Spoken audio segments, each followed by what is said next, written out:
Hey guys, tonight we're stepping back into a world of swirling snowflakes, flickering lanterns, and heavy footsteps on cobbled alleys.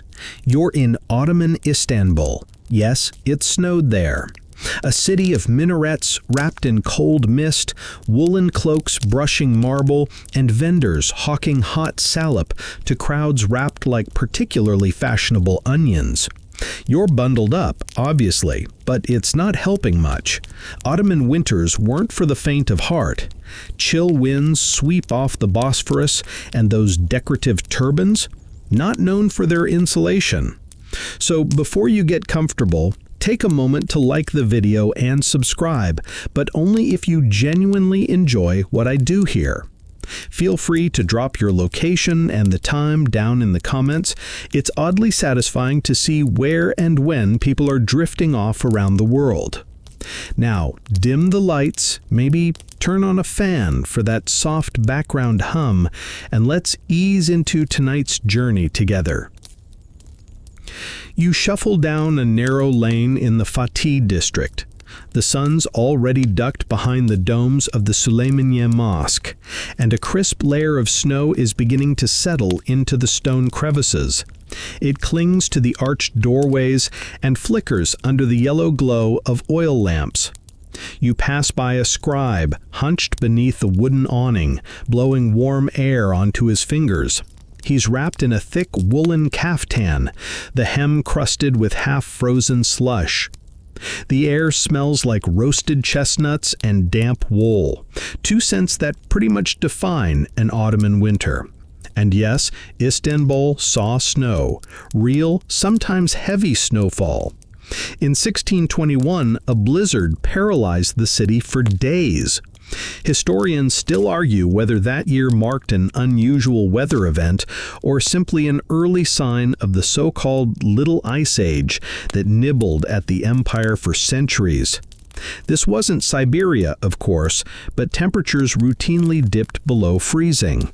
And that posed a serious question for a society where modesty, elegance, and social distinction were stitched directly into the seams of every outfit.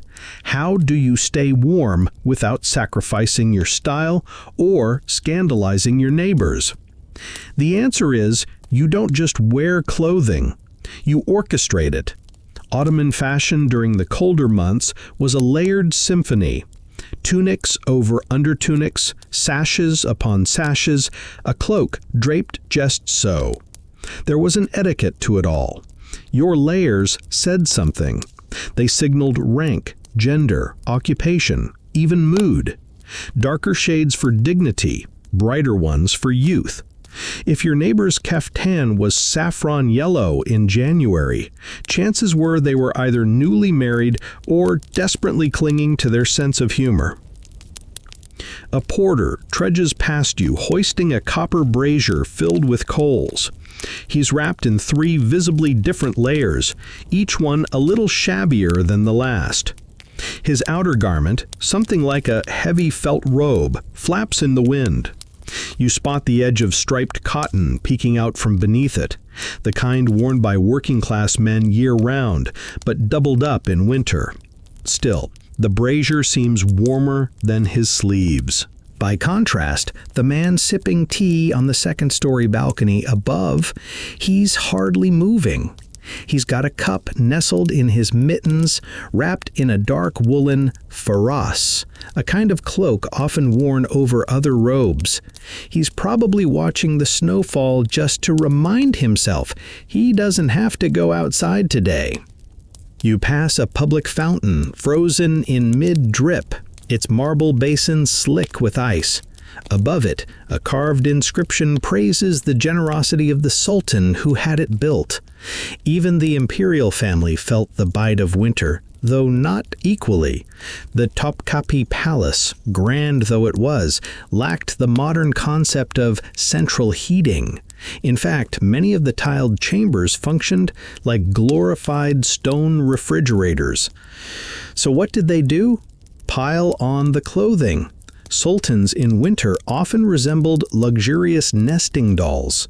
Wool, fur, silk, More fur, topped with a turban big enough to conceal a decent-sized hand warmer. Speaking of turbans, there's a bit of a myth that they were strictly religious. Yes, there were codes around headgear, certain shapes for judges, scholars, soldiers. But in winter, you better believe people got creative. Wool wrapping layers, ear flaps cleverly disguised as status flourishes, even secret linings. One 18th century dervish reportedly wore a head wrap lined with rose-stuffed cotton for insulation and aroma. Historians still argue whether that was practical genius or just eccentricity taken to its logical, fragrant conclusion. And while we're at it, let's talk about snow removal, or rather, the general lack thereof.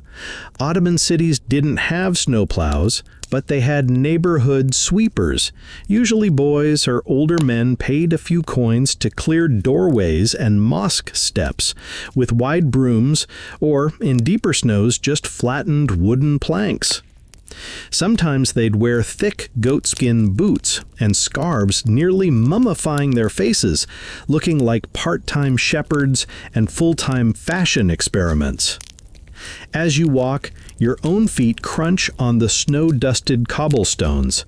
You're beginning to appreciate the layered life of the Ottomans. There's a kind of quiet dignity to the way people move, slowly, deliberately, as if both to conserve warmth and display the full effect of their well-curated ensemble. Swish of fabric, glint of buttons, maybe the distant clink of prayer beads in a gloved hand. A muffled sound catches your ear, hooves on slush.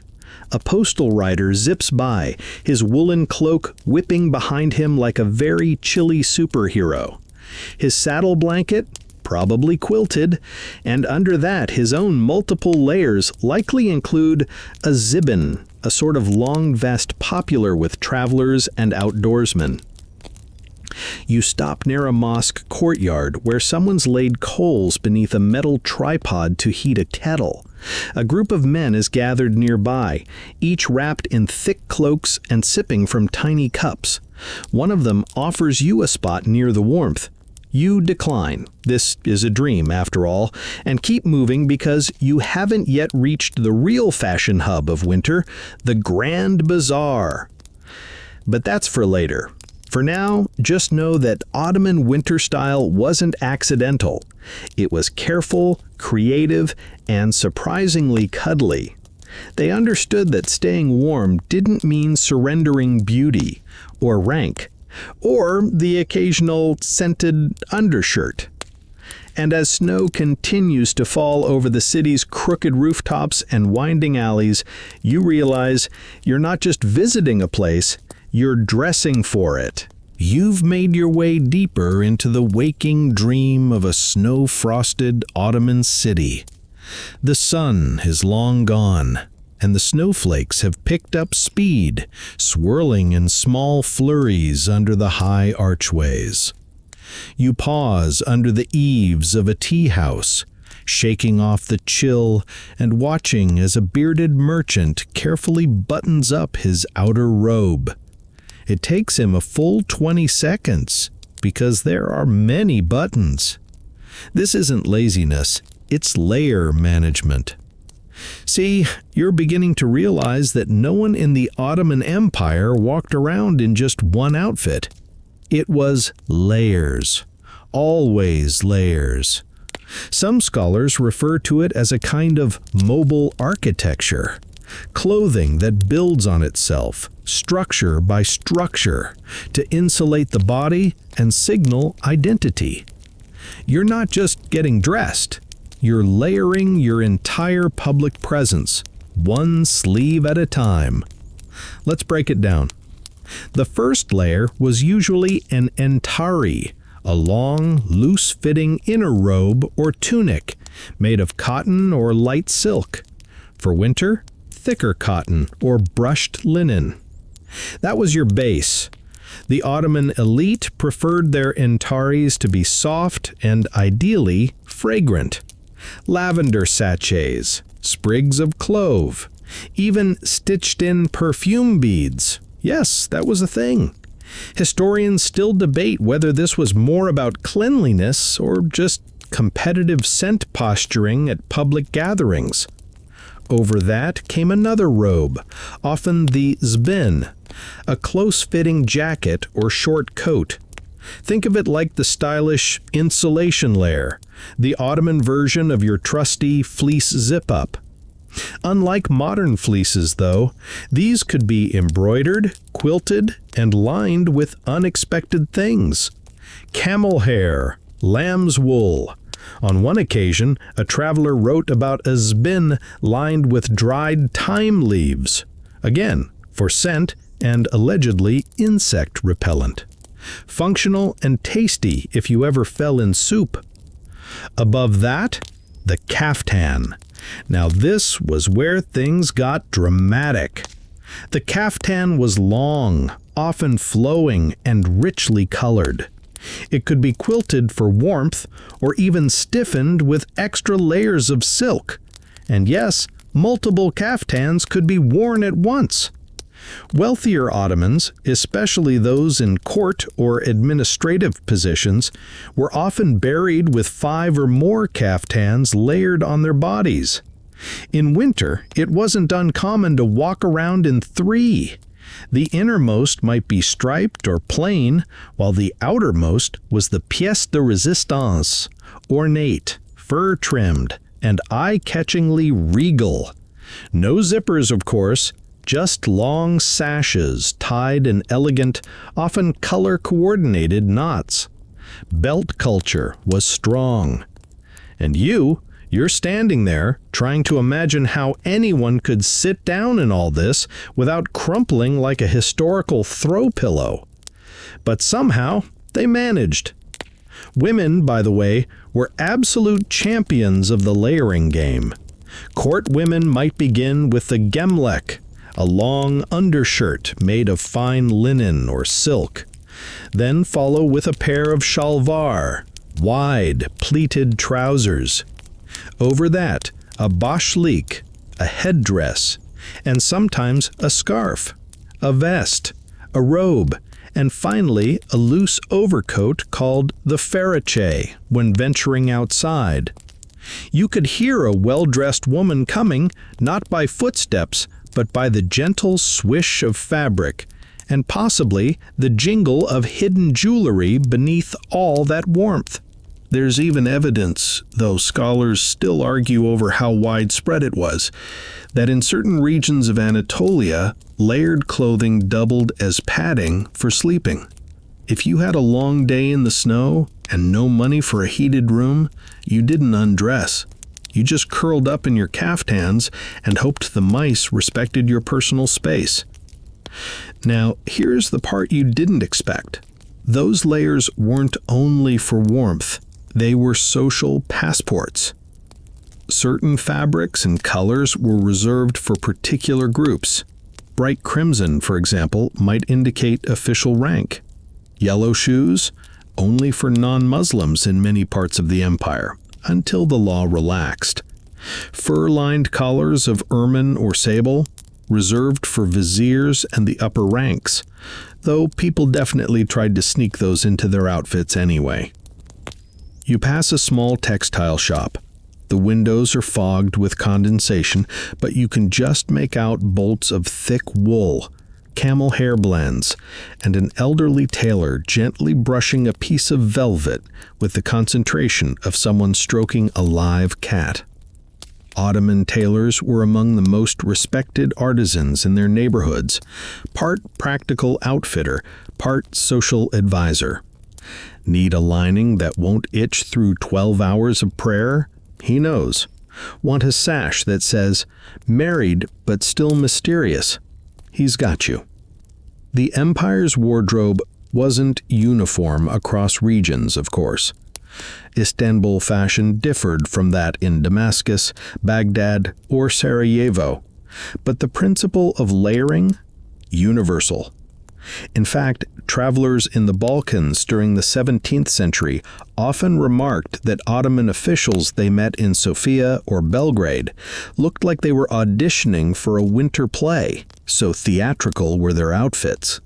Fur-lined cuffs, colored socks peeking above high boots, mittens that were probably also handbags, and everything coordinated with your turban naturally. That said, there were also rebellions against layering. Minimalists existed, even back then. Some religious mystics, especially certain Sufi orders, wore intentionally simple garments, even in the cold. A thin woolen robe, maybe a patched-up cloak, and nothing else. The message? Detachment from the material world, a rejection of comfort as vanity. But even they were sometimes caught layering a sneaky second robe under the first, because detachment from materialism doesn't mean frostbite is noble. And then, of course, you had the dervishes who spun. Their winter solution? Heavier skirts. No joke. The famous whirling dervish outfit could be subtly modified for cold weather with thicker fabrics and warm underlayers. Nothing like spiritual ecstasy and full thermal coverage. You duck into a small courtyard, catching your breath. Snowflakes settle into the folds of your borrowed outer robe. It's heavier than you expected, stitched with rough wool and lined with something smoother, maybe silk, maybe just very fine cotton. You don't know, but you appreciate the warmth. Above you, a lantern creaks in the wind, and across the way you see a child being wrapped, meticulously, expertly, in a shawl the size of a bedspread. She's laughing, probably because she can't move. You finally realize warmth wasn't just about staying alive in winter. It was also a way to show care. To wrap someone in layers was to protect them, honor them, maybe even brag a little about your textile skills.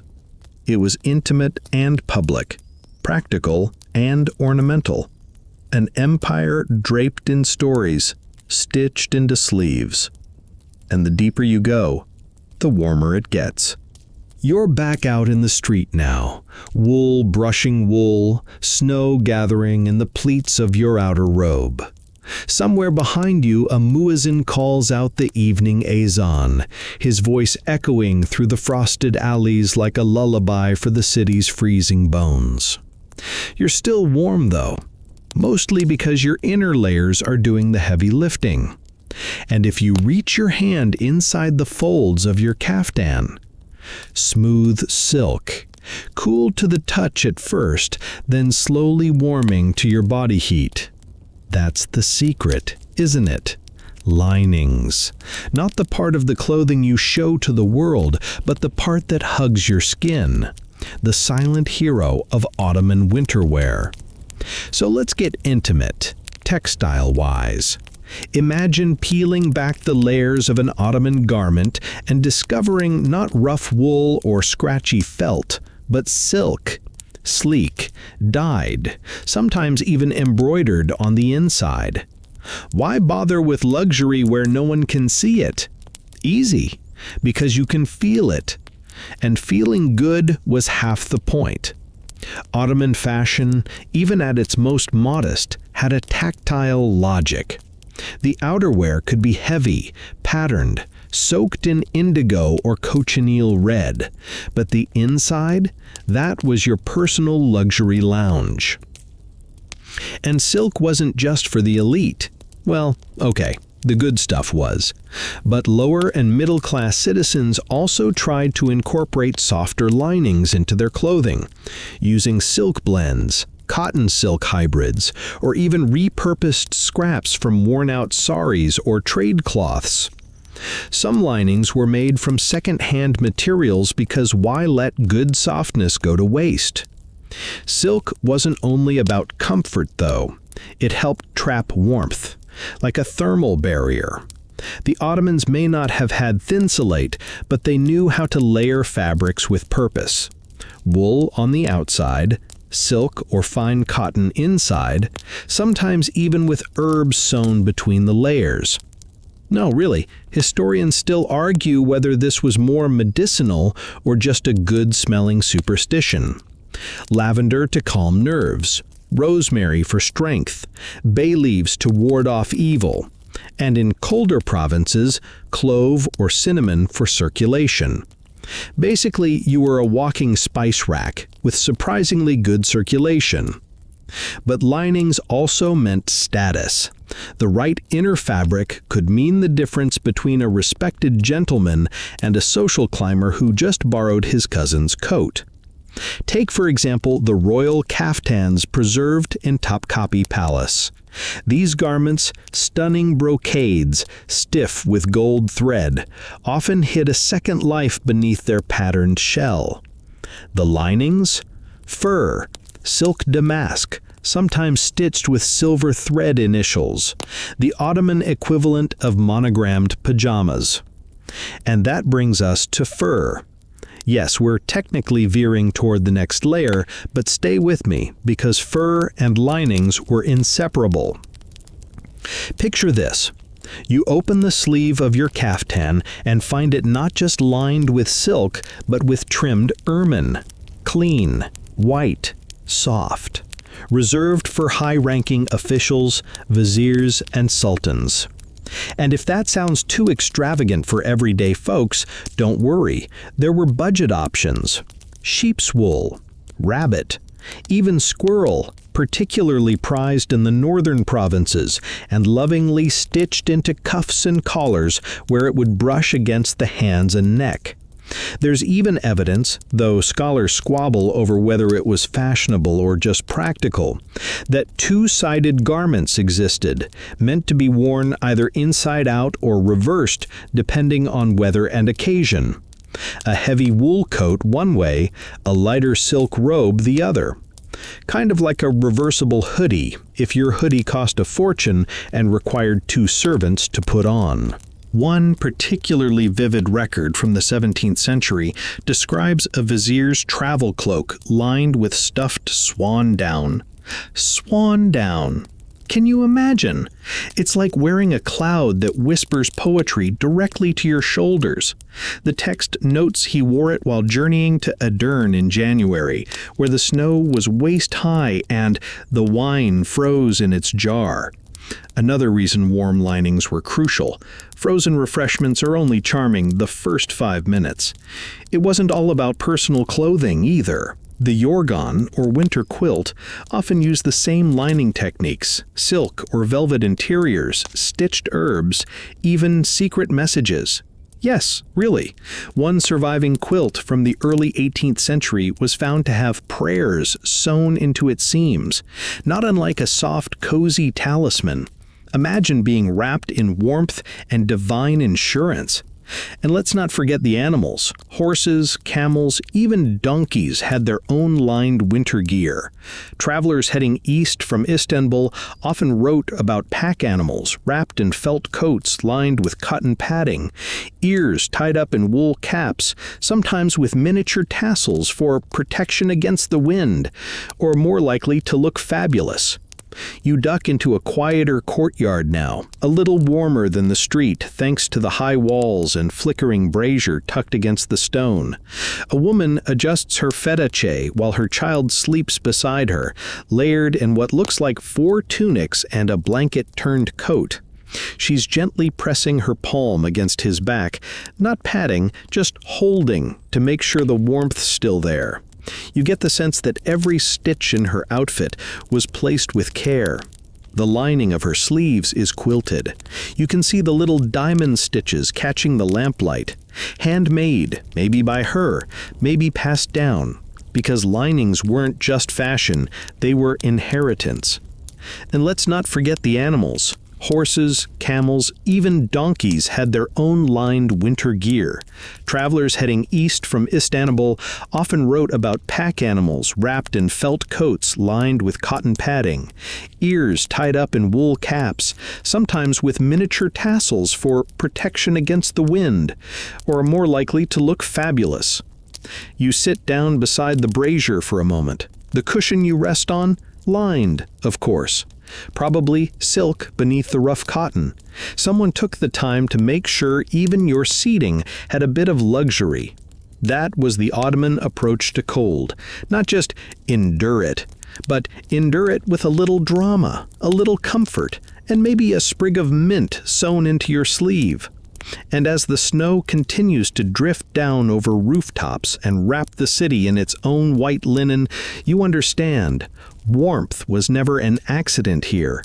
It was designed, stitched, lined, and passed from one shivering generation to the next. Your fingers are starting to thaw as you rise from the warm courtyard.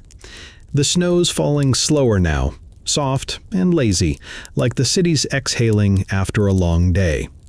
You pull your cloak tighter, but the cold doesn't bite quite as hard anymore. Maybe it's the brazier's lingering heat. Or maybe it's because you now know the secret.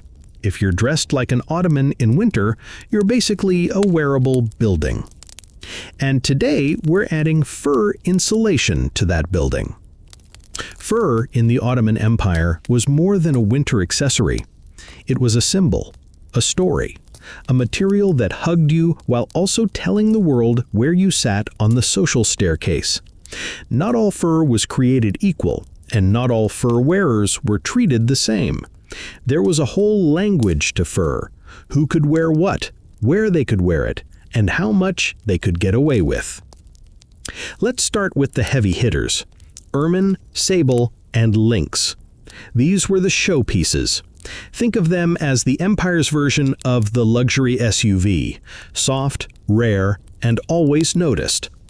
These furs were reserved for the highest ranks of Ottoman society: sultans, viziers, high-ranking judges, and certain favored bureaucrats. You didn't just toss on an ermine-trimmed caftan and wander down to buy olives. There were protocols, laws, and yes, people who actually enforced the rules about which class could wear which fur. Historians still debate how strictly those rules were enforced, especially in the provinces. But in the capital, you didn't mess around. The wrong fur in the wrong place could get you a sharp look, or worse, a gentle but humiliating reminder from the mutasib, a kind of market inspector meets moral enforcer. Basically, the fashion police, but with legal teeth and excellent winter wear of their own. For the majority of folks, though, the go-to furs were more modest: lamb, sheep, goat, and occasionally fox. These could be stitched into coat linings, added as trim around collars, or used as warm inserts in gloves and shoes. And yes, shoes mattered. Slipping your bare foot into a fur-lined slipper after walking over cold stone floors, that was peak luxury. One popular outerwear choice was the kirk, a fur-lined robe that ranged from simple lambskin versions for everyday wear to elaborate pieces studded with gold thread embroidery and trimmed with sable for special occasions. The word kirk itself became shorthand for opulence. If someone said, "He showed up like a kirk in July," they meant the person was really overdoing it. You pass a tiny shop just off a side street, a furrier's stall. The display window is fogged, but you catch sight of pelts hanging in neat rows: gray squirrel, thick fox, and one glistening roll of what looks like black sable, probably imported at ruinous cost from Russia or Central Asia. You wouldn't dare ask the price. It's the kind of item you admire in silence, and then tell yourself you're more of a goat fur personality anyway. Speaking of squirrel fur, it was surprisingly popular. Not quite as regal as ermine, but prized for its softness and warmth. The best squirrel pelts came from colder forested regions, possibly the Balkans or the Caucasus, where the animals had grown thick plush coats to survive brutal winters. That fur often found its way into the cuffs and collars of coats worn by Ottoman scholars and clerks. You might not be rich, but you were still a gentleman. And gentlemen didn't let their necks freeze while composing poetry about fog. You move on, crossing a small bridge over a canal that's half frozen and glimmering in the lamplight. A fisherman wrapped in something that looks suspiciously like wolf fur nods at you. His coat isn't beautiful, but it looks sturdy enough to block a snowstorm. Sometimes fashion took a back seat to brute function, especially in rural areas. There are records of Anatolian shepherds wearing fur coats patched together from whatever pelts they could get: fox, hare, even badger. Think of it as Ottoman cottagecore, with a hint of, "I trapped this myself." But in Istanbul proper, things leaned elegant. Fur wasn't just warmth, it was theater. At court, the arrival of a dignitary meant unveiling the coat. Not the diplomatic letter, not the travel papers. The kürk was the statement. When foreign ambassadors came calling, the Sultan's gift often included a robe lined with fur, preferably something exotic, rare, and impossibly soft. These weren't just presents, they were wearable diplomacy. Ottoman chroniclers sometimes listed which fur gifts were given to which envoys, as if it mattered more than the actual treaties. And sometimes, let's be honest, it did. There's a little quiet side note in a 17th century letter from a Venetian ambassador who grumbled that his kürk had been lined with sheep's wool instead of sable. "What insult," he wrote, "to suffer winter in the hide of a commoner." You kind of want to hug him and hand him a goatskin blanket. Meanwhile, for the average Ottoman citizen, fur was less about grand statements and more about daily survival. Fur collars for school children, fur-lined hats for elderly scholars, fur mittens for soup vendors, and yes, fur booties for babies, which is possibly the most adorable historical fact of the evening. There's a little boy now, waddling ahead of his mother, his feet disappearing into thick, shaggy coverings tied with bright red string. He looks like a snow-dusted dumpling, utterly delighted with the crunch of his steps. You get the feeling his boots have been worn by 3 cousins before him, and probably will be worn by 2 more. Fur lasted. It held warmth, history, and just a hint of the original animal spirit. But not everyone loved fur. Some Sufi mystics preferred to avoid it altogether, choosing wool as a humbler alternative. Others claimed the touch of fur distracted from prayer. And then there's the occasional religious debate. Historians still discuss whether certain animal furs were considered haram in practice or just discouraged by regional custom. Like so many Ottoman practices, it came down to context: urban versus rural, Sunni versus Alevi, merchant versus mystic. You take a turn into a quieter neighborhood where a fire burns low inside a domed fountain house. The snow has softened to a whisper. Someone's draped a fur-lined coat over a bench, steam rising faintly where it dries. There's no one else around, but the coat still radiates presence, like it remembers the body that wore it. And maybe that's the quiet truth of Ottoman winter fashion. The clothing wasn't just for the season, it was memory, stitched and lined. The fur collar passed from father to son. The quilted sleeve a mother mended every year. The squirrel pelt that once kept a scribe's ink hand warm during a night of verse. You pull your own coat a little closer and keep walking. You're warmer now, not just in your body, but in your bones. You're walking again, more slowly now, because the wind has settled and the snow has turned fine and powdery, like sifted flour blanketing the cobblestones in a layer of muffled silence. Every sound is soft tonight. The crunch of your footsteps, the flutter of a pigeon taking shelter in the eaves, the brush of fabric on fabric as a merchant walks by, swaddled in too many layers to count. And you notice something curious. Not all these coats are long. Some of them are cropped. Shorter, fitted, almost vest-like. That, my friend, is your introduction to one of winter's most underrated Ottoman garments, the yelek.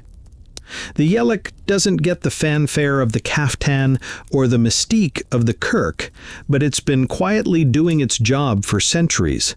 Functional, adaptable, and sometimes flamboyant if the occasion allowed, the yelek was a sleeveless jacket or vest worn by both men and women, and especially beloved in transitional seasons, or layered beneath heavier winter robes for extra core warmth. You may not notice one at first glance, especially if the wearer has piled on additional kaftans, scarves, and cloaks. But it's there, quietly sandwiched between layers, like thermal armor. Today, you spot one poking out from a street vendor's robes, a deep maroon yelek quilted and edged in bronze thread. He's roasting chestnuts over a tiny coal brazier, his hands bare despite the weather. The yelek hugs his middle, leaving his arms free to scoop, toss, and gesture while he haggles with customers. That's one of its strengths, mobility. You stay warm through the torso, but you're not tripping over sleeves or constantly readjusting layers. For women, the yelek often took on a more tailored form, embroidered with fine patterns, cinched slightly at the waist, and sometimes made of satin or velvet for special occasions. Inside the harem, winter fashion was still deeply layered, but the yelek added definition, structure among the softness. If the kaftan was your robe and the fariseh your overcoat, the yelek was your bodice meets vest hybrid, equal parts warmth and ornament. Historians still argue whether the yelek originated in Central Asia or was a later Ottoman innovation influenced by Balkan tailors. Either way, it stuck around. Versions of it show up in miniature paintings, costume guides, and even European travel journals, where awkwardly spelled versions like yelek or jelek pop up beside descriptions of robes without sleeves, lined in fur, and worn above the girdle.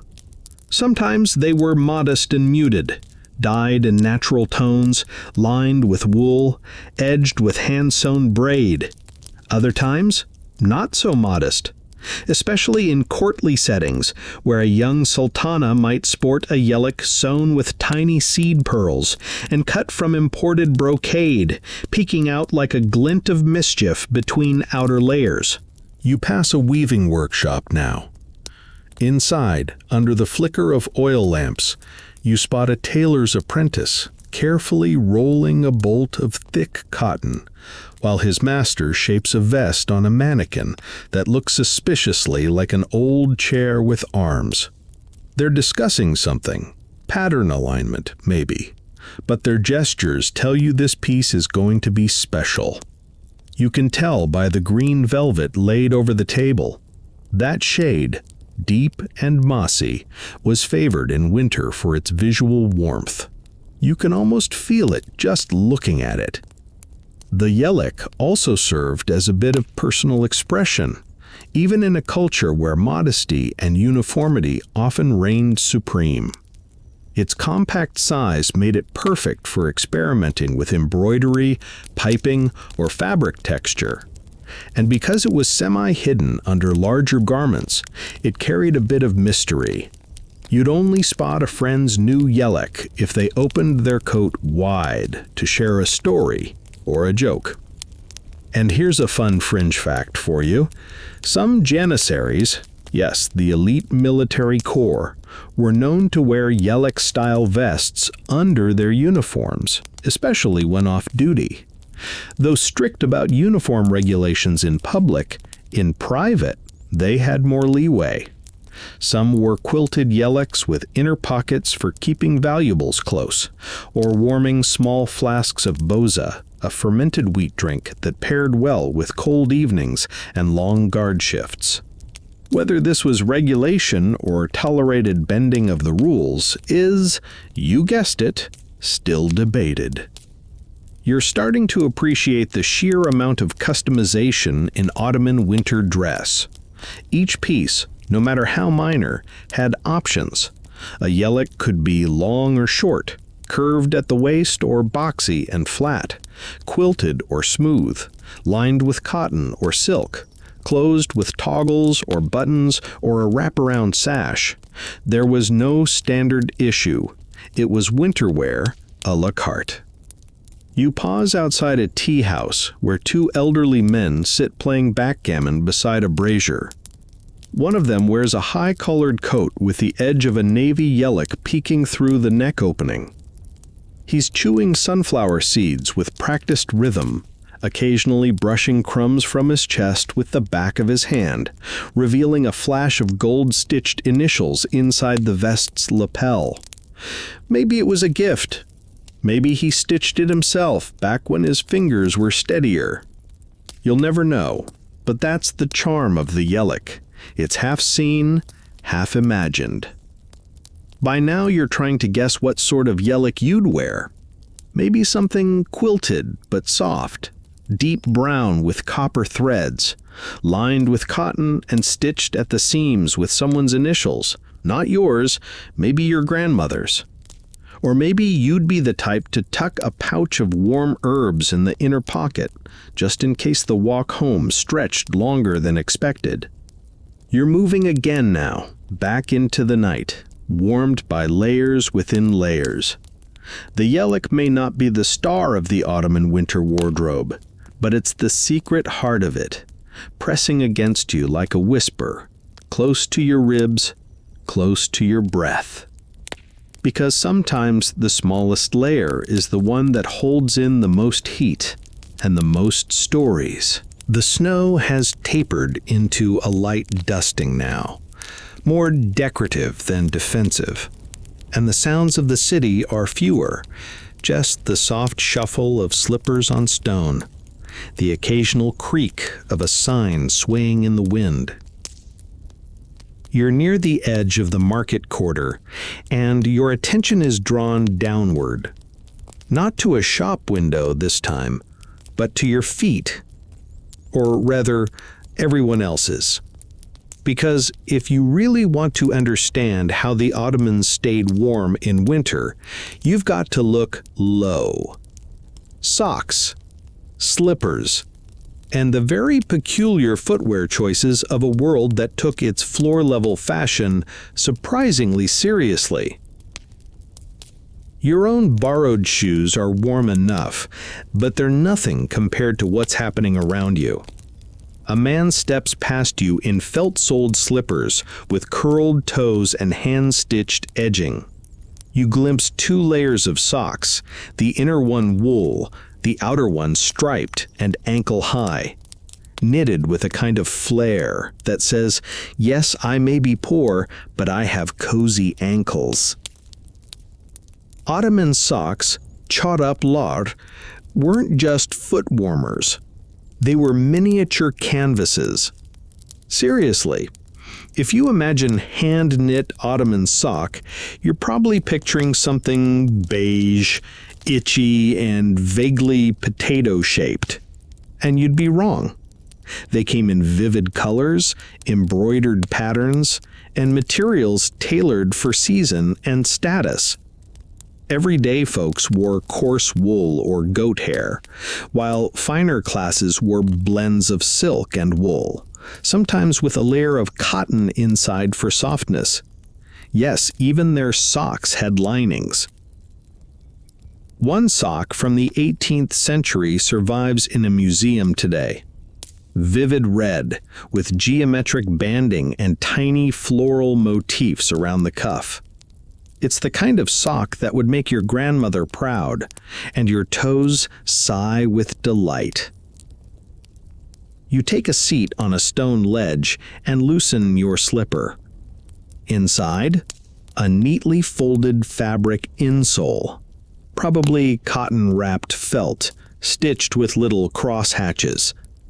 You press your thumb against it. Still dry. Ottoman slippers were often designed to be slip-ons, partly because mosques required the faithful to remove their shoes before entering, and also because homes and many shops were strictly shoeless zones. Imagine tying your shoes 50 times a day. Nobody had time for that. Now, about those slippers. Indoors, you wore soft, often backless ones called terlik. Outside, especially in wet, slushy streets, people would switch to heavier-soled leather shoes or, in some regions, slip wooden clogs under their slippers like little platforms. Yes, platform clogs. Picture flip-flops that make you 2 inches taller and sound like a musical instrument when you walk on stone. There's a term for them: nalin. Originally used in bathhouses, they became winter wear hacks in the wetter districts. Some were plain, others were painted, inlaid with mother of pearl, even fitted with brass tacks for grip. Imagine strolling around in a pair of snow-ready high heels that also happened to be made of polished cedar. If you didn't trip, you definitely impressed. One elderly porter walks by now in knee-high felt boots, kitche chismilar. They're molded to his calves, dark gray, probably handmade. The kind of thing you pass down, resole, and only wear when the snow is deep enough to demand it. Felt boots were the ultimate defense against winter's worst. Made from compressed wool, waterproofed with natural oils, and often layered with a second sock inside. They were favored in the mountains, on trade routes, and by anyone hauling firewood up slippery hills. Of course, fashion always sneaks in. Even a felt boot might have red stitching at the ankle or a stripe of dyed wool up the back, just enough flourish to show the maker took pride in their work. Function met form at the ankle. And this wasn't just about adults. Children, too, had their own winter footwear rituals. In wealthier homes, children were fitted with soft slippers lined in fur or cotton batting. Some even wore tiny foot wraps, strips of cloth layered like baby-sized bandages, a practice borrowed from older Central Asian traditions. In poorer neighborhoods, kids often went barefoot indoors, but had shared outdoor clogs near the door, passed from sibling to sibling, like winter hand-me-downs, with opinions. You pass a little side street now where a shoemaker's lamp still glows.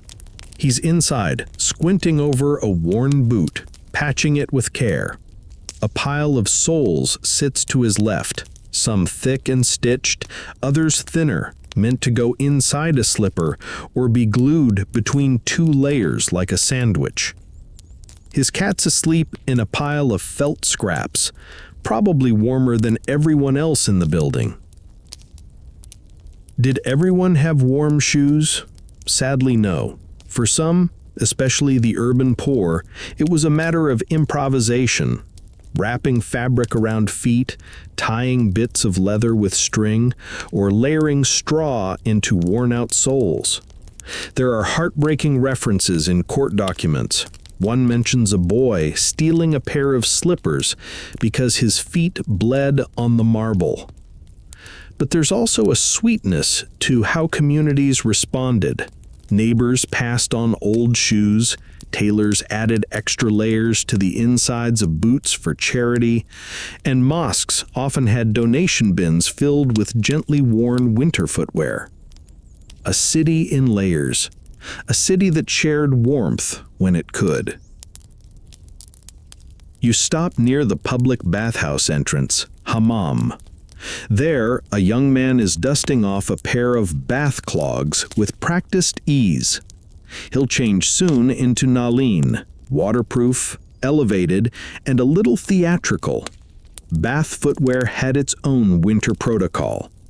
Even when going to steam, you didn't want wet socks freezing by the time you emerged. And here's a little quirky fringe fact for the night. Some Ottomans, particularly in the Black Sea regions, used to sew dried orange peel into the soles of their slippers. Not for warmth, but for scent. It released a citrusy aroma with every step, which supposedly kept away rats, foot rot, and boring conversations. Historians still argue whether this was rooted in folk medicine or just a deeply weird flex. You rise again, your own steps muffled now, and you feel grateful. The Ottomans may not have had Gore-Tex or memory foam, but they knew how to pamper their feet. Softness inside, durability outside, and always just a hint of personality stitched in. You walk a little lighter now, because if you're going to journey through a snow-covered empire in the middle of the night, you'd better do it with warm toes, quiet footsteps, and maybe a secret pair of striped socks that no one else gets to see. The streets are nearly silent now, just the rhythmic crunch of your steps echoing between ancient stone walls. The city feels hushed, wrapped in wool and shadow, as if even the buildings have pulled on a few extra layers for the night. You pass under a low stone arch and step into a wide courtyard, grand but eerily still. This is a place where warmth once echoed off tiled walls, where voices bounced along corridors hung with velvet and rugs. You've arrived at the edge of a palace quarter, not quite the Topkapi itself, but a smaller pavilion, maybe a guest wing or auxiliary residence. Either way, it gives you something you've been wondering about all evening. How did the Ottoman elite stay warm inside? Spoiler alert, it wasn't central heating. You step under the carved wooden eaves, brushing snow from your shoulders, and peek through a latticed window. Inside, mosaic-tiled walls, a flickering lantern, a divan, that quintessential Ottoman seat-bed-sofa hybrid, piled with embroidered cushions, many of which look like they haven't been moved since before breakfast. It looks cozy, but deceiving. Ottoman palaces, no matter how luxurious, were notoriously cold in winter. See, these buildings were designed with airflow in mind, great for summer, less great for January. High ceilings, wide corridors, massive stone walls. They kept the heat out in July, and unfortunately did the same in December. Which meant the real heroes of palace life in winter were not just robes or tea, but interior accessories. That's right, you're about to enter the world of cozy architecture. First, the floors. No hardwood here, stone, sometimes marble, cold enough to keep yogurt fresh. Which is why every room had layers of rugs, often stacked, overlapping like the world's most luxurious patchwork quilt. Thick wool kaleems on the bottom, lighter silk or cotton rugs layered on top. Walking barefoot in these rooms? Only if you hated your toes. Most people padded around in socks or indoor slippers, occasionally dragging small footstools closer to braziers. Ah yes, braziers, the real MVPs of indoor winter living. These portable charcoal heaters came in brass, iron, or ceramic, and they glowed like miniature suns. You'd place one in the center of the room, maybe tuck another near the wall where elders sat. Family members gathered around them like cats, spreading their fingers toward the heat and occasionally jostling for position when someone got too toasty and fell asleep. In the elite households, braziers were sometimes beautifully decorated, engraved with floral motifs, inlaid with silver or copper, even fitted with little hanging chains to adjust the inner coal pan. One traveler described a fire pot glowing like a lantern's belly, full of heat and smelling faintly of cedar. Romantic, yes, but you could still singe your sleeve if you leaned in too far. People learned the art of warming, slowly, from a distance, with respect. You shift your weight and lean against a low stone railing. Inside the palace room, a maid adjusts the pillows on the divan. She fluffs one that's oddly shaped, thinner, rectangular, and places it under a quilt. That's not just for comfort. That's a kucak yastığı, a lap pillow. Ottoman women, and plenty of men, used them in winter while seated, placing them across their laps to trap warmth and cradle their hands. Some were filled with cotton, others with cherry pits or flax seeds, which retained heat when warmed near a brazier. Kind of like an Ottoman hot water bottle, without the water or the bottle. You notice something else. The windows. They're covered in thick curtains, often double-layered. A sheer inner panel lets in light, but the heavier drape, usually velvet or brocade, was drawn at dusk to block drafts. Sometimes waxed paper was added between wooden lattices to act as rudimentary insulation. It wasn't pretty, but it helped. And remember, they didn't have double glazing, just clever fabric management. The doors, also covered. Ottoman palaces sometimes hung kapı perdesi, door curtains, right over the wood or even just behind it to slow the winter wind sneaking through gaps. In some regions, leather or felt panels were hung in doorways like soft barricades against the cold. Every breeze was treated like an enemy spy trying to steal body heat. You duck your head through a side gate and emerge into a garden now half buried in snow. Even here, signs of warmth linger. A covered walkway stretches between wings of the building, its wooden latticework lined with heavy fabric.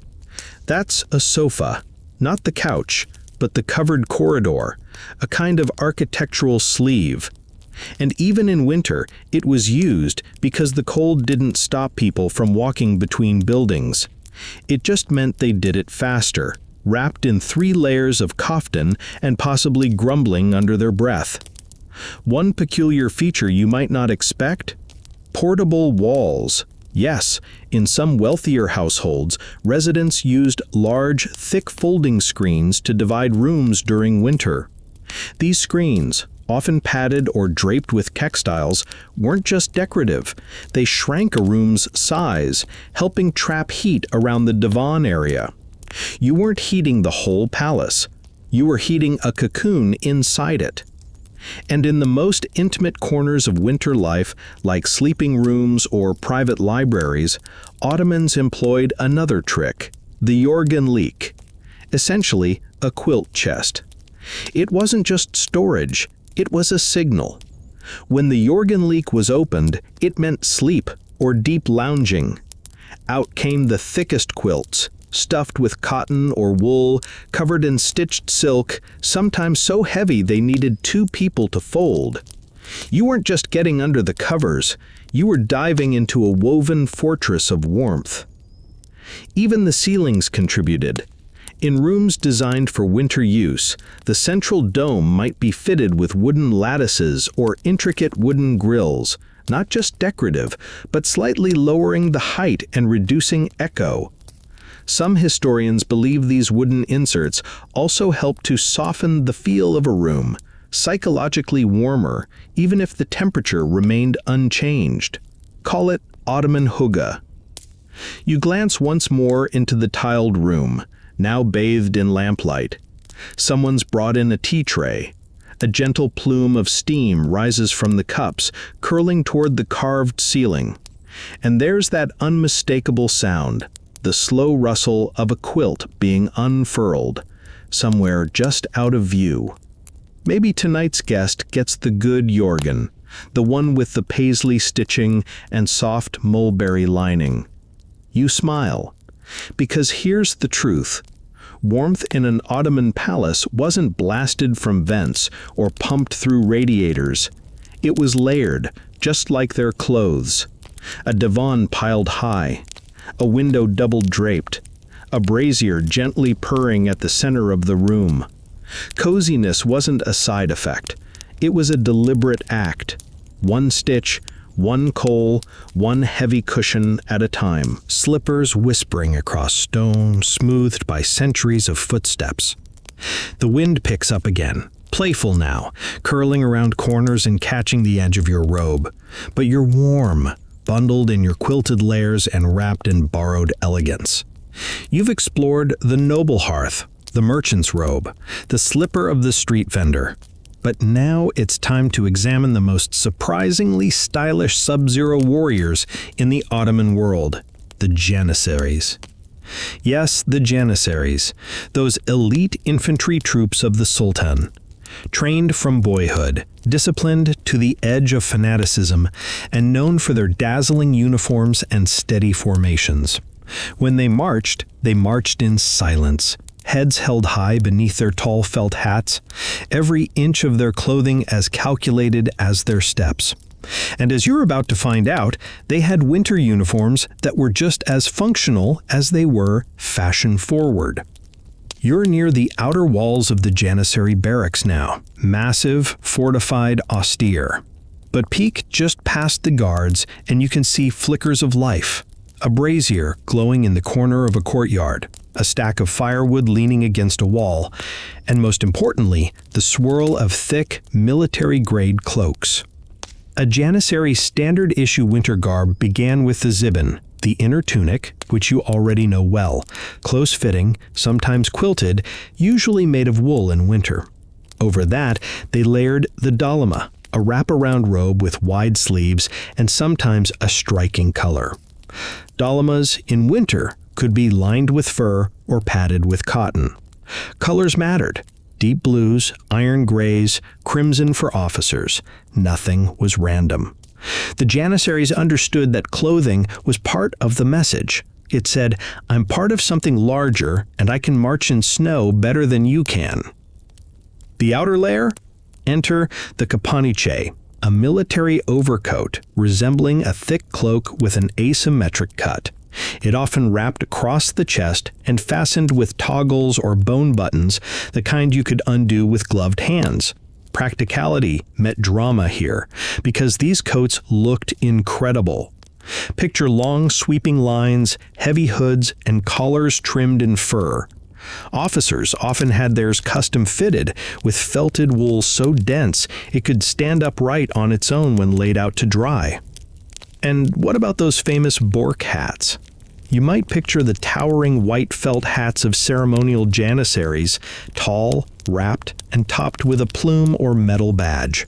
Those were mostly for parades and processions. In winter, more practical versions emerged.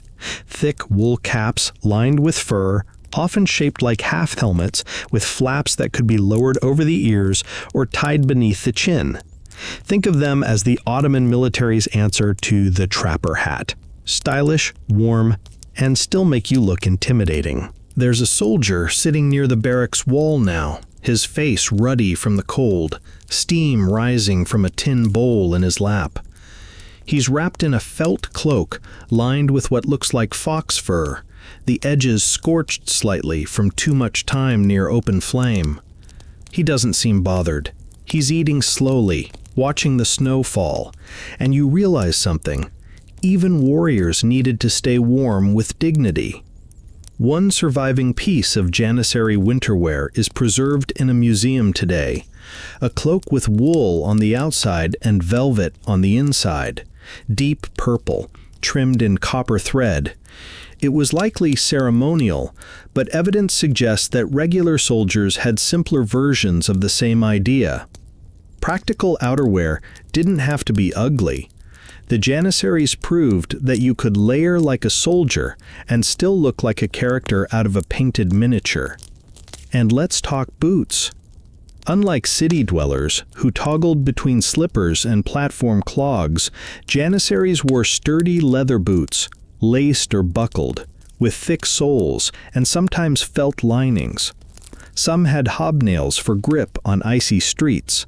Others had reinforced toes for marching over uneven terrain. Inside the barracks, they often switched to softer footwear, like mest, a kind of slip-on leather shoe with a felt sock interior. No laces, just warmth.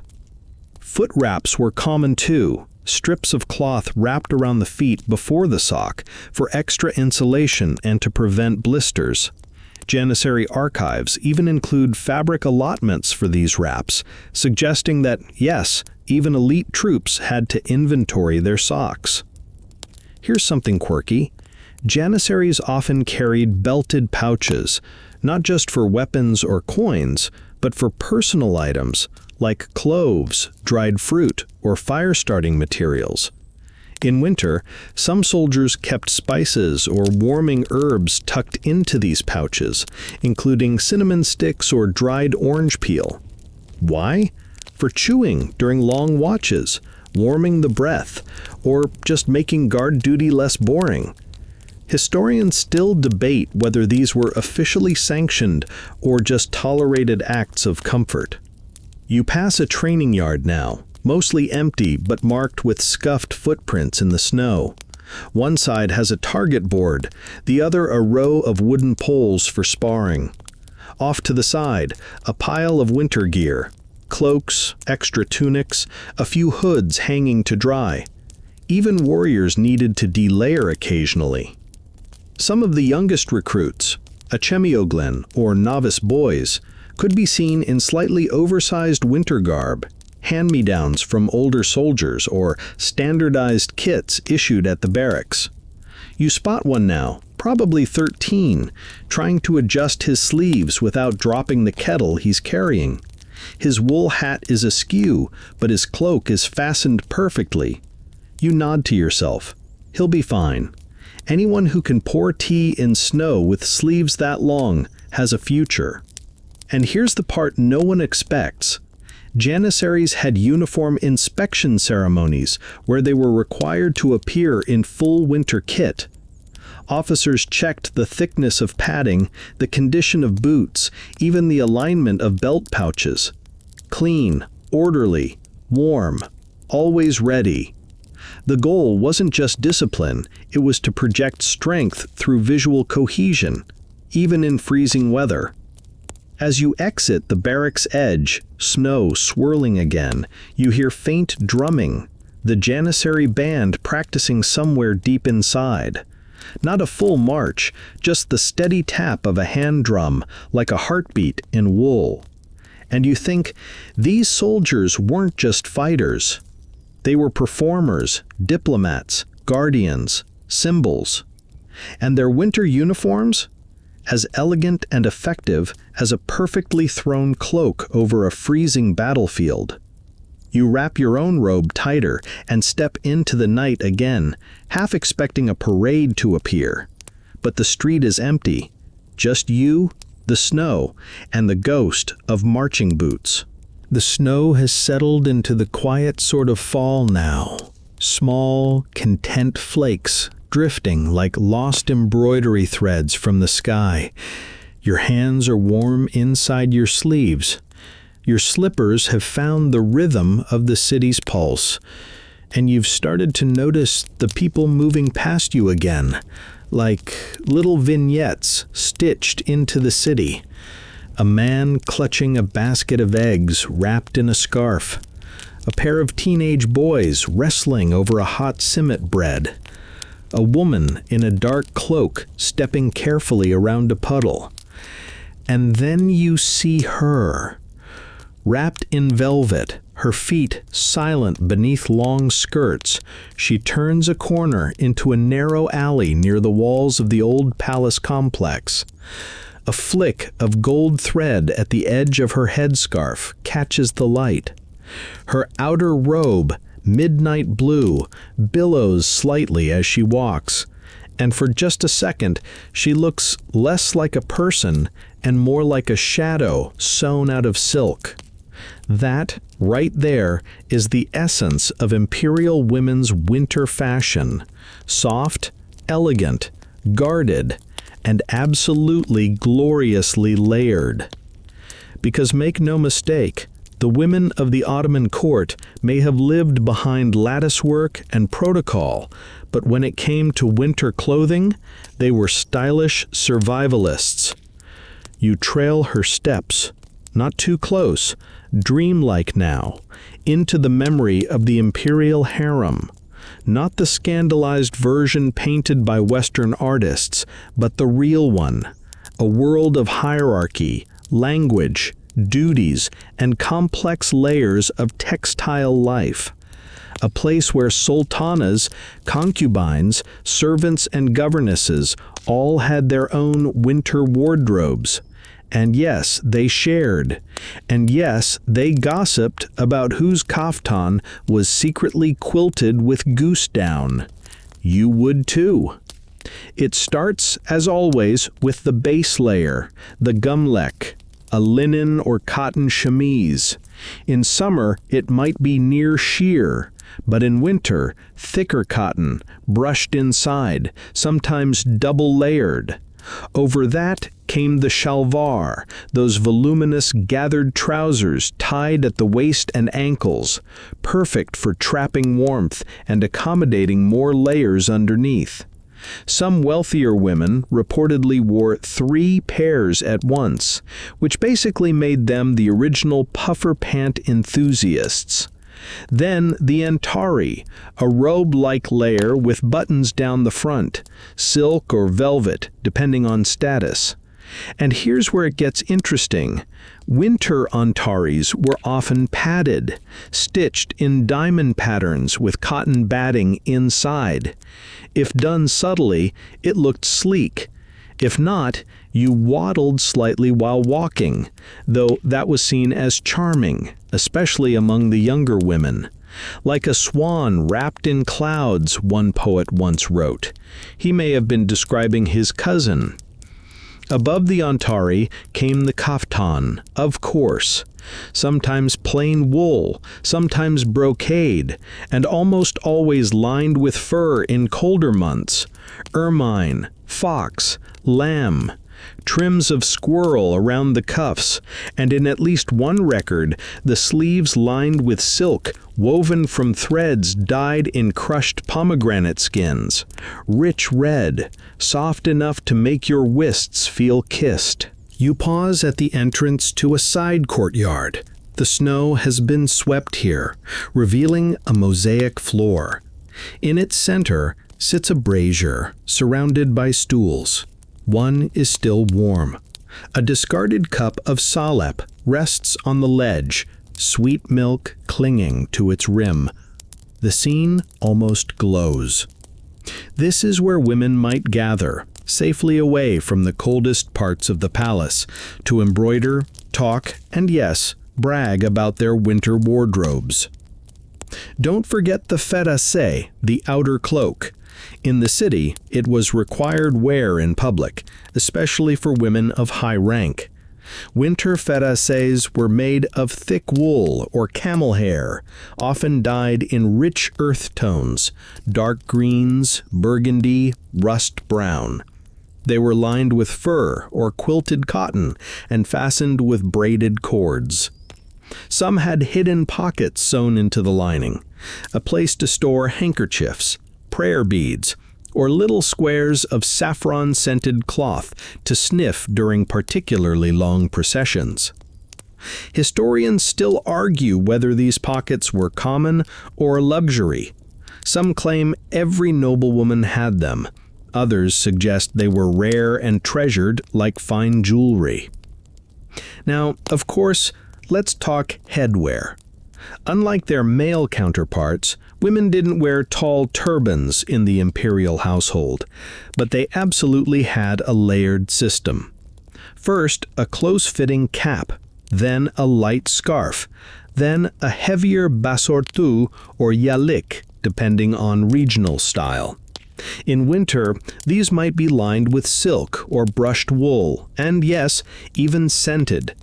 Women in the palace often carried small silver scent cases, koku kutusu, tied at their waist or tucked into the folds of their robe.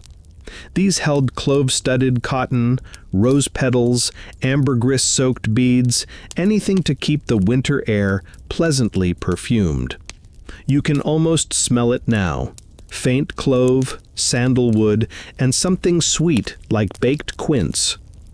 Accessories mattered too, not jewelry per se.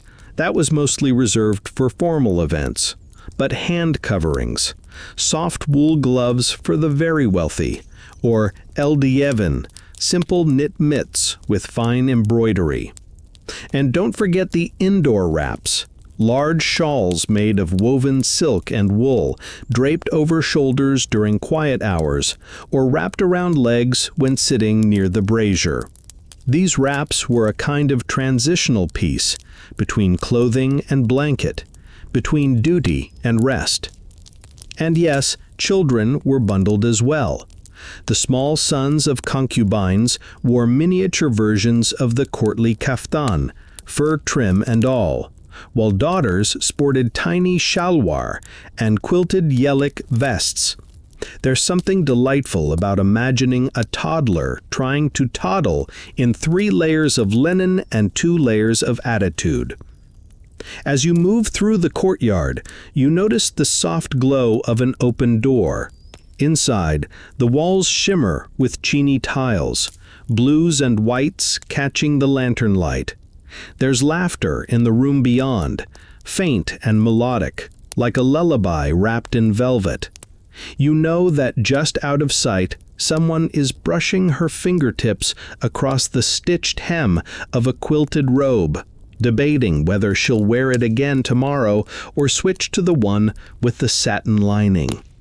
The Ottoman winter wasn't just endured, it was embraced. And for the women of the imperial household, cold was not the enemy. It was an excuse to swaddle yourself in artistry, wrap your body in elegance, and exist, softly, quietly, in a palace built not just of stone, but of warmth in layers. You step back into the snowy corridor, one more ghost among the rustle of silk-lined shadows. You're back in the winding streets now, snow still falling gently, settling like icing sugar on tiled rooftops and wool hats. The air smells like damp stone, firewood, and lentils. You turn a corner and step directly into a scene that reminds you winter is not all palaces and courtly caftans. Here in the quieter districts, it's the season of scraped knees under too many layers, of mittens lost in snowbanks, and of mothers chasing tiny boots that seem to run faster than their owners. Welcome to the chilly, charming world of Ottoman children in winter. It's easy to forget, in all this talk of caftans and palace etiquette, that kids were just kids. Whether born to sultans or bakers, they laughed, tripped, played, and wriggled right out of their winter gear the second no one was looking. But when it came to the cold, adults across the empire took layering young bodies very seriously, because there was little forgiveness in Ottoman winters for a child left exposed. You spot a boy now, maybe 5 years old, trying to climb a snow-covered wall while dragging what looks like half a quilt wrapped around his shoulders. He's wearing shalvar, those wide, puffy pants still popular among children, tucked into knit wool socks that reach almost to his knees. His top layers include a short yellik, a quilted tunic, and what appears to be a coat made from hand-me-down adult fabric, cut down and awkwardly resized. It flaps like wings as he jumps. And that's how it was. Most Ottoman kids, unless born to wealth, wore repurposed adult clothing, altered by mothers, older sisters, or the neighborhood tailor. Long caftans were shortened, waistbands tightened, sleeves rolled or stitched. Growing room was often left in strategic places, with hidden seams to let out as needed. It was clothing that grew with you, like a fabric chrysalis waiting for puberty. For the very youngest children, especially in colder regions, the solution was often simpler. Just wrap them in everything you could find. Undergarments, tiny tunics, quilted overrobes, wool shawls pinned across their chests like miniature superhero capes. Babies were swaddled, toddlers layered like onions, and anyone under 10 was basically mobile insulation. And the headwear? Oh, the headwear. Children wore thick wool caps, sometimes knit, sometimes stitched from felt, that tied under the chin with ribbon or cord. In some towns, grandmothers knit double-layered caps with ear flaps and stitched talismans into the lining. Beads, miniature amulets, even verses of protective prayer. Imagine a world where your winter hat also fought off bad dreams. Not bad, right? You stroll through a narrow alley where several children are gathered, huddled over a game scratched into the snow. They're bundled up in mismatched layers, striped sleeves poking out under quilted vests, mittens hanging by cords from their sleeves, and cloaks that look suspiciously like old rugs with neck holes. One girl wears a tunic that's obviously her older brother's, belted at the waist with a length of dyed string. She's stomping her boots to keep warm, the snow squeaking under her feet. Footwear for children ranged from miniature leather boots to soft messed slippers worn indoors. In poorer homes, kids often went barefoot indoors all year round, especially if the floors were carpeted or layered with felt. But in winter, everyone scrambled to find shoes. Some children shared pairs. Some wore boots stuffed with extra wool or straw. And more than a few trailed behind an older sibling wearing hand-me-down clogs, 2 sizes too big, making winter walks into slapstick theater. One surviving account from a 17th century school teacher describes boys arriving at the mosque school with frozen shoelaces and mittens made from old caftan sleeves. He called it a season of chaos and comfort. You feel like he would have liked these kids. In wealthier homes, especially among the merchant and artisan classes, children were dressed with a touch more flair. Tiny embroidered coats, fur-trimmed hats, and even scented layers. A small sachet of clove or rose sewn into a vest pocket to keep them smelling pleasant when hugs were frequent and baths were not. These scented pieces weren't just for court children. Mothers in many households believed sweet smells guarded against illness, especially in damp, cold weather. Inside the home, children often wore floor-length quilted coats in the evenings, especially after bathing. These acted as both bathrobes and bedtime wear. Ottoman households didn't heat their entire house, just key rooms, so a child moving from the bath to their bedding needed to be wrapped tight, like a parcel. Imagine a tiny person being handed from bath mat to blanket with the seriousness of a sacred ceremony. And speaking of bedding, many families layered woolen throws over the children's quilts during winter. Some were stitched by hand, others passed down. A few surviving examples are decorated with stars, tulips, or even animals, embroidered storytelling on cloth, meant to keep the dreams warm too. You pass a woman now sitting on her doorstep, knitting by lantern light. She's working on a tiny sock, the wool wrapped around her fingers like memory. Behind her, 2 children are curled up on a mat, wrapped in a shared cloak, giggling about something you'll never know. Their cheeks are pink from the cold, their socks don't match, but their layers are carefully placed by someone who loves them. That's the common thread. Here's a sweet little fringe fact. Some Ottoman mothers stitched bells into the hems of their children's winter layers, not for decoration, but so they could hear where the little ones were in a busy house. You can picture it now, the soft jingle of a toddling child echoing down a carpeted hallway, warm and safe, and only partially lost under 5 tunics. You continue walking, the laughter behind you fading into the hush of falling snow.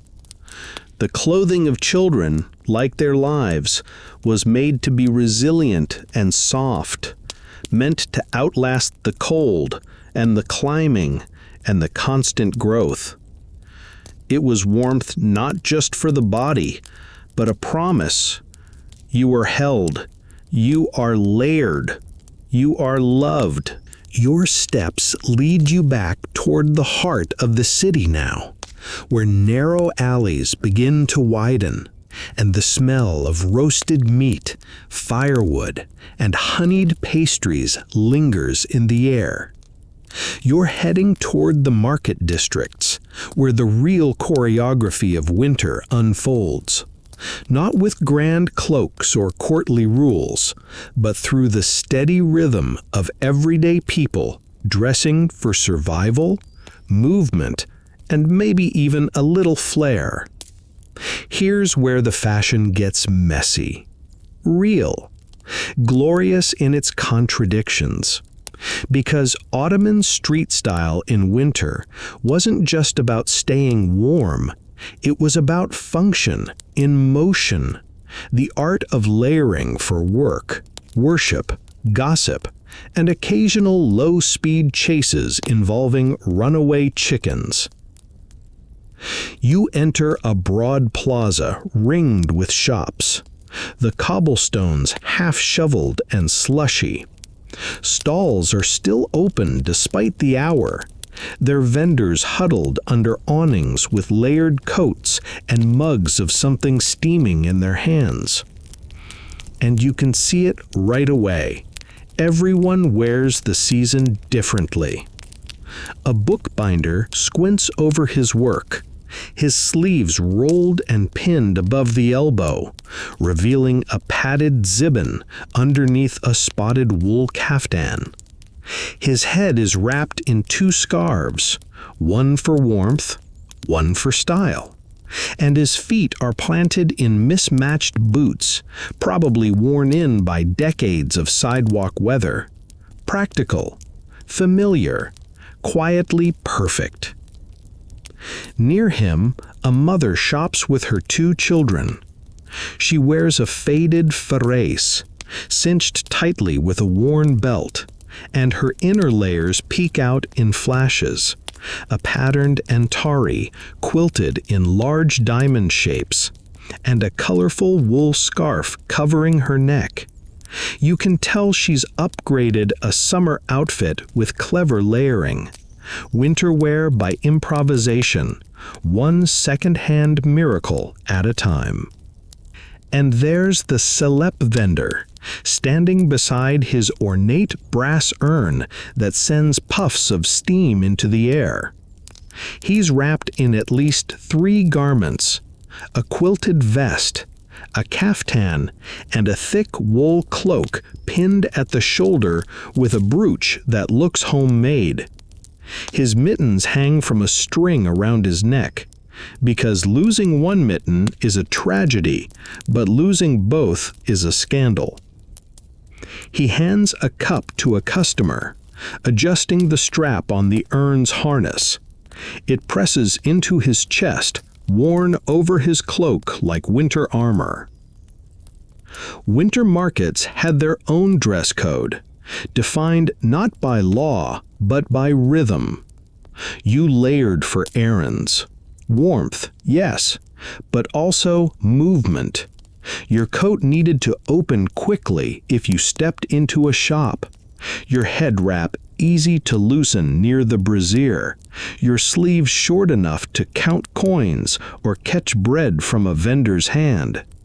Ottoman city folk mastered what we might now call transitional layering long before the fashion bloggers did. You notice a scribal assistant trotting past with papers in hand, his coat flapping open to reveal a striped yelek beneath, a splash of cheerful color against the snow-dulled streets. That vest? Possibly an heirloom or a lucky charm. Young men often used winter as an excuse to show off a bit of hidden flair. An embroidered belt under a coat, a pocket square scented with clove, a scarf tied in the latest twist from Damascus.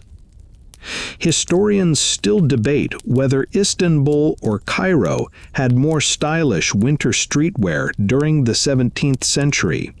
The one Ottoman satirist wrote that in Istanbul, even a soup seller's cloak has opinions, which you have to admit sounds exactly right. You pass a stall selling second-hand garments, a common sight in big cities. Coats hung from makeshift racks, wool shawls bundled in baskets, mittens tucked into worn caftans. Tailors or savvy shoppers would visit these stalls to repurpose or upcycle. A torn sleeve? Use it as a child's sock. A caftan too faded for public wear? Turn it into a cushion cover. A yelek missing buttons? Replace them with tiny carved pits from apricots. Yes, that actually happened. Further along the market, you spot a group of guildsmen, bakers, butchers, and cobblers, gathered under a wide eave to sip tea and warm their fingers. Their clothing varies in cut and quality, but they share the same fundamental technique, dense layering, with outer coats made from thick Abba cloth, a coarse wool known for its wind-stopping abilities. The cloth wasn't fancy, but it was durable. One butcher boasts that his coat is 20 years old and has seen more snow than a mountain goat. Judging by the state of the hem, he's probably right. There's even a cat nestled in one of their laps, tucked into the fold of a cloak like an extra scarf with opinions. Ottoman street cats, always wise, knew exactly which coats held the best heat. And now the street narrows again as you walk toward a mosque courtyard. It's quieter here, the snow crunching under your feet like old paper. A man in scholar's robes sits beneath an awning, a thick divot case of ink and quills beside him. His winter garb is austere, but layered with care. Soft cotton inner robes, a wool outer caftan, and a simple wool shawl tied diagonally across his chest. His head wrap is lined in felt, and his shoes, tucked neatly beside his mat, are stuffed with dried leaves, possibly sage, a foot warmer, and a mosquito repellent, apparently. Historians still argue over the practicality of that one. You take a moment to rest against a column. There's a lantern above you, its glow catching the shine of sleet on a merchant's cloak as he hurries by. You wonder what you'd look like in the market, what layers you'd wear. A faded green caftan? A yelek that used to belong to your grandfather? A hat that doesn't quite match but keeps your ears warm? You'd fit right in. Because winter in the Ottoman street wasn't about matching perfection. It was about layers with memory. Pieces handed down, patched, worn, and reworn. Every thread held a story. A patch told a tale. And everyone, from fishermen to scribes to girls skipping rope in the slush, walked through the cold like wrapped scrolls of lived experience, stitched tight against the wind. The snow falls a little faster now, but you're ready for it. The sky above you is a soft slate now, darkening just enough to blur the minarets into silhouettes, like charcoal sketches behind a gauze curtain of snow. You feel the flakes landing on your shoulders again, gentle, wet, and determined. And that's your cue to ask the question everyone in autumn and winter had to ask eventually. What happens when it rains too? Snow is poetic. Snow is soft. Snow is for steamy cups of salep and patterned socks. But rain? Rain is mess. Rain is reality. And in the Ottoman Empire, particularly in the coastal cities like Istanbul, Izmir, or Trabzon, the rainy season didn't politely wait for winter to be over.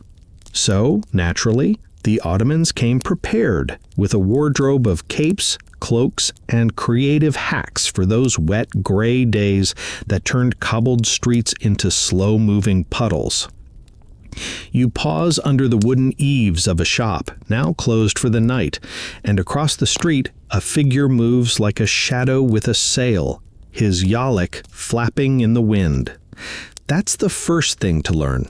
Yalek, literally for the oil, or wetness, referred to a multi-purpose cloth used to cover heads, shoulders, or goods in bad weather. Bigger versions became hoods. Smaller ones wrapped tools or baskets. Some were waxed with animal fat or linseed oil, making them water-resistant, primitive Ottoman's versions of oilskin. A bit smelly, yes, but dry? Oh, wonderfully dry. Now let's talk cloaks. Your eyes land on a porter wrapped in a heavy, dark abba, that coarse, wind-resistant wool again, this time in cloak form. His version is long, ankle-skimming, and fastened with a single horn button at the neck. He has another cloth tied around his shoulders, almost like a second mini-cape. That one's for the rain. The outer layer gets wet, the inner one stays dry. It's a layering trick that merchants, travelers, and working men relied on for generations. Because umbrellas? Rare, and not very good in the wind. A smart Ottoman knew to build their own portable tent of fabric. Further down the alley, you see a young man pulling something across his shoulders. It's not wool, it's felt, specifically a kepenek, the shepherd's coat of choice. Made of thick, stiff, felted wool, these sleeveless cloaks looked like overcoats made for giants. Stiff enough to stand up upright. Thick enough to shrug off wind and rain like a waxed tarp. Shepherds in Anatolia wore them year-round, but in winter they became near mystical items of resistance. More than one Western traveler commented on how a kepenek-wearing man could sleep upright in the snow and wake dry. Historians still debate whether the kepenek was a regional garment or if versions existed across the entire empire under different names. Some claim they were exclusive to the countryside. Others note palace guards were issued similar cloaks for rainy nights. Either way, you know this. If it drizzles long enough, someone's going to pull out the felt. And for the well-to-do, rainwear was no less dramatic. Wealthier Ottomans might wear silk-lined cloaks made of waxed cotton or fine wool, with large hoods that could be pulled forward or draped over a turban without messing up the careful layering. In rare cases, these cloaks were embroidered, not ostentatiously, just a little flourish at the hem or collar, in thread designed to resist moisture. Because what's the point of surviving a thunderstorm if you don't do it with a little flair? One dervish in the 18th century was described as wearing a rain cloak made of woven horsehair, trimmed with rough wool fringe, which crackled when dry and stiffened in the cold. Scholars still argue whether this was symbolic, practical, or simply a result of making your own clothes from whatever you had lying around. Either way, it worked. And then there were hoods, not sewn into garments like modern coats, but separate pieces entirely. These standalone rain hoods, often called kavuk urtsu when worn with a turban, were sometimes stiffened with starch or beeswax and shaped like little tents over the head. You might tie one around your shoulders with a drawstring. Others were worn loosely, more like scarves, tucked under the chin and layered beneath a heavier cloak. The layering hierarchy was specific: thin cloth, wool layer, then oilcloth if you had it. You layered rain gear like a defensive formation, thin to thick, absorbent to resistant. Children, of course, got creative. In poorer neighborhoods, rainy day outerwear might be old rice sacks repurposed into ponchos, or rugs cut and sewn with armholes. One observer in a port town noted that the smallest boys wore cloaks twice their size and clomped about in sandals made from rope and oilskin. You imagine the scene now, tiny figures waddling like damp penguins, giggling through puddles. You spot a little boy now doing exactly that, chasing a hoop down the street, his feet splashing through icy runoff. His shoulders are wrapped in a thick blanket cloak, held in place by a sash that used to be red and is now a sort of noble, slush-stained brown. He doesn't care. He's laughing. Of course, not everyone ventured outside on rainy days. For those who could stay in, rainy weather meant one thing: tea, slippers, and gossip. Indoor layers came out: shawls, padded wraps, quilted foot covers. Homes weren't immune to leaks, so waterproof items were used creatively. Waxed canvas mats near the doorway. Cloaks hung above windows like impromptu drapes. One writer described his aunt's winter kitchen as part workshop, part cloakroom, and part sailboat. And here's a delightful little fringe fact. Some Istanbul shopkeepers created overhead awnings from stitched-together cloaks, temporarily rigging them between shops so passerbys could stay dry while walking between stalls. Not unlike a medieval shopping mall with a shared umbrella system. You'd tug a corner of the fabric sheet, shake off the water, and keep moving, wrapped in your own woolen world. As the rain begins to patter now, mixing with snow in that special soggy way, you find yourself huddled beside a vendor who's propped a wooden board against the wind. You both duck under it. He hands you a cup of warm spiced water, cinnamon and apple peel, maybe clove, and smiles without speaking. You clink the cup gently, nod, and feel the warmth spread from your fingers outward. Rain in the Ottoman world wasn't just something to endure. It was something to dress for, prepare for, and find comfort in. The capes, cloaks, hoods, and creative shelter hacks weren't afterthoughts. They were another layer of the empire's brilliant textile brain. Because whether you were a scribe in Galata or a shepherd in the Taurus Mountains, one truth always held: there's no such thing as bad weather, just bad layering. The rain has softened to a whisper now, barely audible over the rustle of fabric and the occasional drip from tiled roofs.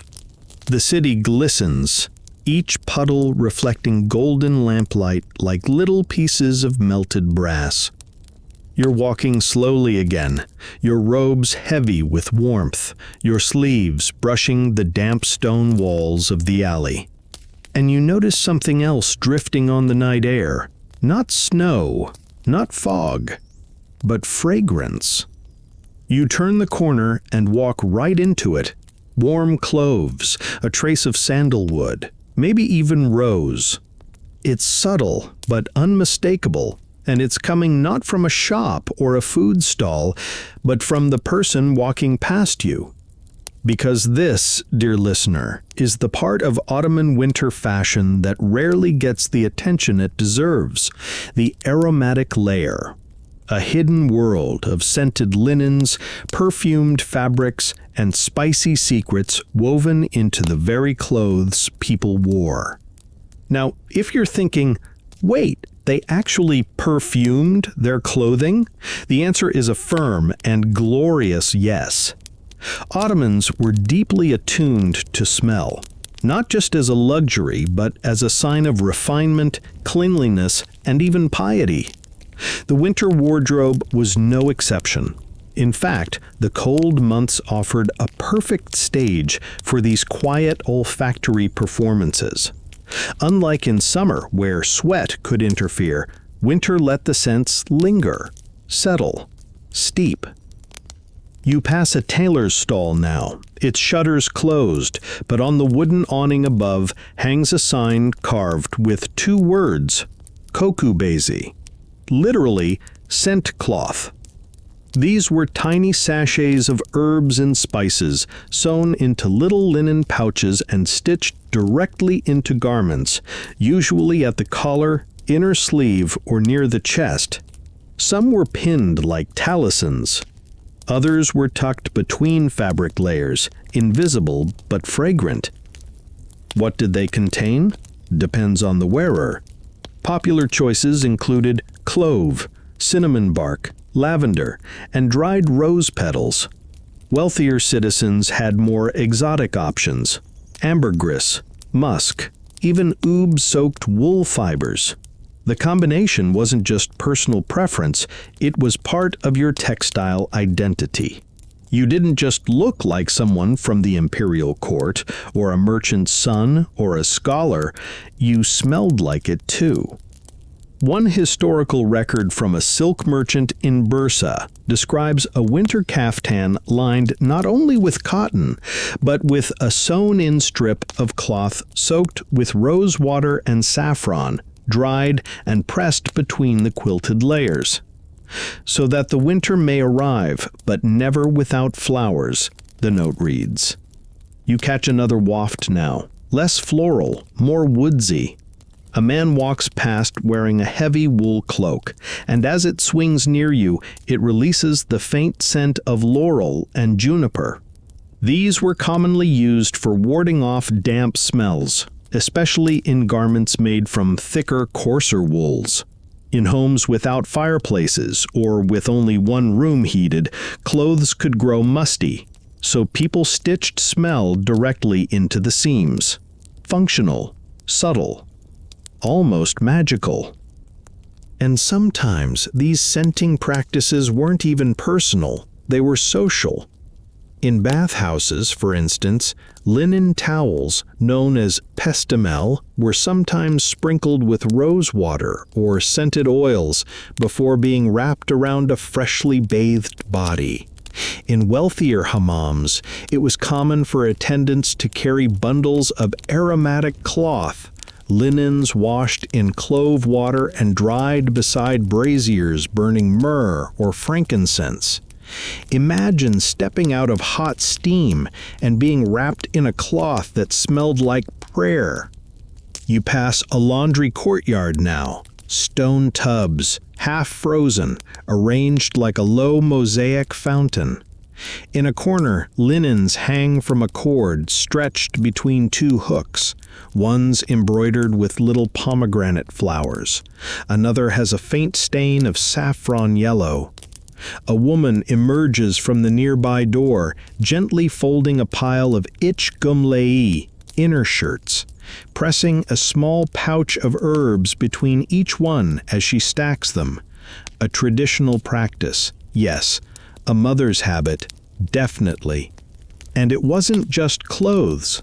Storage trunks, called sandik, were often lined with scented cloth, especially in winter when garments rotated seasonally. You'd pack your lighter kaftans away and place dried rose petals, bay leaves, or even orange peel between them. This wasn't just to smell nice, it was believed to repel moths and moisture, two eternal enemies of wool. A well-packed trunk didn't just preserve your clothes, it perfumed the entire room every time you opened it. In some wealthier households, they took it further. They owned scented wardrobe stones, porous pieces of marble or pumice that had been soaked in perfumed oil and placed inside dressers. These slow-release stones were especially prized during winter, when garments didn't dry easily and needed help staying fresh. You move past another figure, a young woman wrapped in a shawl the size of a tent, and catch a new scent, cardamom, just a trace of it, sharp and warm and unexpected. Was it from her scarf, her yellick, or just the pastry she'd tucked into her sleeve for later? Hard to say, but it lingers, and it adds something to the night. A softness, a reminder that even in the cold, people wanted to carry warmth, not just on their skin, but in the air around them. And here's a charming little fringe fact. Some Ottomans, particularly poets and scholars, were known to scent their writing sleeves. Not joking, they'd sew bits of fragrant cloth into the cuffs of their robes, so when they rested their chin on their arm while reading or composing, they'd inhaled the soft perfume.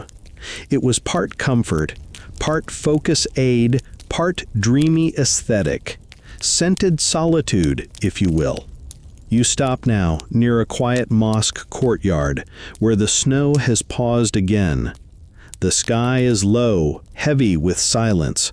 Someone's left a folded cloak on the stone bench beside you, and as you sit next to it, you catch the unmistakable smell of burnt clove and old cedar. It's the scent of warmth, of evenings beside the brazier, of someone who understands the quiet art of living well through the cold. The Ottomans understood that winter wasn't just about outer wear, it was about inner warmth, and scent was part of that. Layers you couldn't see, but could feel or smell. A second soul stitched into fabric. And tonight, as the air around you grows still and your coat still holds the faint scent of cinnamon, you realize you're not just wrapped in fabric, you're wrapped in memory. You shift your weight on the stone bench, brushing away a patch of snow with your sleeve. The fragrance of clove still lingers, like a polite guest reluctant to leave. It's peaceful here in the quiet courtyard, framed by arches, softened by night, and warmed in your imagination by the thought of tiled walls and hot tea just beyond that door. But there's one place you haven't yet visited, one that, in winter, shimmered with steam, drama, and surprisingly excellent towel fashion. You rise and follow the faint sounds of splashing water and laughter into the warm heart of any Ottoman neighborhood, the hammam, the public bathhouse. Even in the dead of winter, especially in the dead of winter, Ottoman citizens made the pilgrimage to these steamy sanctuaries. Not just for cleanliness, though that mattered deeply, but for warmth, renewal, gossip, and the distinct pleasure of sitting nearly naked in a room hotter than a summer courtyard while snow piled up outside. You duck into a domed vestibule, and the world changes. Your robe grows heavier with steam. The air is thick with warmth and the soft, slippery smell of olive oil soap. You hear the drip of condensation, the hollow thump of someone slapping a wet towel, and the slow sizzle of water poured over hot marble. Winter hammam wear wasn't quite what you might expect. For men and women alike, it was both minimal and meticulously considered. You're handed a pestimul, the famous striped bath wrap, by a figure who nods silently and gestures toward a pile of sandals, wooden nolens, elevated a couple inches to keep your feet off the wet floor. Their soles are inlaid with little bits of brass. They clack softly when you walk. Inside, everyone wears the same basic garment, a wraparound towel, tied tightly or tucked securely. But don't be fooled by the simplicity. These towels were artfully woven, often from cotton or linen, and in colder months slightly thicker than their summer cousins. Some were even backed with flannel or brushed cotton, making them soft against the skin and easier to warm near a brazier before being wrapped around a fresh bather. In the soyun malik, or undressing room, layers came off with ceremony. A typical visitor might arrive in 3 or 4 layers of winter clothing: yelek, zibin, kaftan, scarf, gloves, and undress slowly, each removed piece folded carefully and placed near a brazier or hung on a heated wall hook. Yes, some hammams had heated alcoves just for clothes. Ottoman hospitality, remember? Once stripped, you were given not just one towel, but 2 or 3, one for the waist, one for the shoulders, and one sometimes worn like a turban. These multi-towel ensembles had both function and flair. They absorbed moisture, yes, but they also marked status. Wealthier bathers brought their own pestimals, striped, dyed, even edged in silk. Servants or attendants wore simpler ones, often undyed and thinner. There's a debate among historians about the earliest origins of this layered towel style. Some trace it to Central Asian bathing traditions, others to Byzantine rituals absorbed into Ottoman custom. Whatever its origin, it became deeply embedded in daily life, with whole families having dedicated sets of hammam towels, passed down like heirloom bedsheets. You pass into the sıcaklık, the hot room, where steam hangs in the air like draped silk. The göbektaşı, or central marble slab, glows with radiant heat. 2 older men lie flat on it, their pestimals barely hanging on, sighing contentedly like roasted chestnuts. A bath attendant massages the shoulders of a third, who groans in relief as his spine cracks in 7 places. And here's a delightful winter detail. In colder months, hammam attendants sometimes wore wool socks under their sandals. There was no rule against it. And while the bathers steamed and sweated and relaxed, the workers who carried water and scrubbed backs stayed bundled, half-dressed in shawls, woolen wraps, or felted vests. Warmth wasn't just for guests. It was a professional requirement. You see a basket of soap balls nearby, round olive oil based, some with lavender or orange peel embedded in the center. They're warmed in a small metal bowl, melted slightly, before being worked into lather with a kese, the rough scrubbing mitt used for exfoliation. The keses themselves? They were often made of silk or goat hair, and in winter they were occasionally preheated before use. Kindness, Ottoman style. In the women's side of the hammam, which you cannot enter but can certainly imagine, the scene is a blend of steam, music, and layered modesty. Pestimals are worn higher, often under the arms, and bath caps are more common. Many women bring embroidered towel wraps, dyed with cochineal pink or soft greens, edged in delicate oya lace. And winter adds one special feature: post-bath shawls, pre-warmed and brought into the hot room just before someone steps out. Imagine that, being wrapped in a wool shawl still toasty from the brazier right as you leave the heat of the bath. After the soak, bathers moved into the sogluk, the cool-down room, where water glasses waited beside low stools and steam curled slowly off flushed skin. This room was also where dressing happened in reverse. Inner layers went on first: gumlek, socks, vest, each warmed on the brazier before touching the body. One scholar noted that in wealthier hammams, a helper might wave a towel in the air like a fan to cool it to just the right temperature for a delicate client. You sit now in the edge of this world, towel across your lap, the steam fading from your skin, your thoughts softening with it. A cup of tea is handed to you. You sip. It tastes faintly of mint and something sweet, maybe hibiscus. Your towel smells of soap and something floral, probably jasmine. And you realize the hammam wasn't just a bathhouse. It was a textile temple. Every towel, every wrap, every mitt, every shawl. It was all part of the choreography of warmth, comfort, and renewal. Even in winter, perhaps especially in winter, this was where people came to feel like people again. The layers would go back on soon. The cloaks, the boots, the wool hats.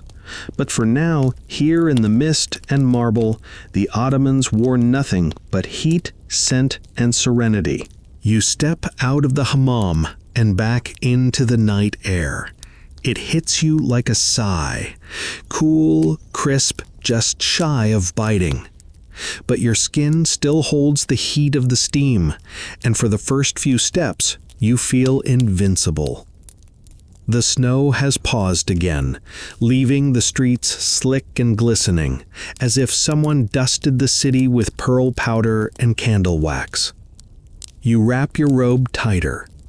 The inner lining, still faintly warm, feels like a held breath against your skin. And now you let the city guide you, no direction, just motion, drifting through alleys that smell of wood smoke and warm stone. This is the hour of quiet. The bakers are asleep, the cats are curled into their favorite doorways. Even the hammam is winding down behind you. You're left with the muffled world of a winter night walk, not to get anywhere, not to do anything, but to be wrapped in the slow rhythm of layers brushing against your body, boots crunching softly on salted paths, and thoughts that hum like low music. You pass under a vine-covered arch, now dormant in the cold. A wool-cloaked man ahead of you pushes open a creaky wooden gate and disappears into a courtyard garden. He doesn't turn around. The gate swings shut behind him with a sigh, and you keep walking. Ottoman nights like this weren't rare. For centuries, people walked for no reason at all. Scholars stretching their legs after reading by lamplight, shopkeepers unable to sleep, widows remembering someone through the rhythm of their steps.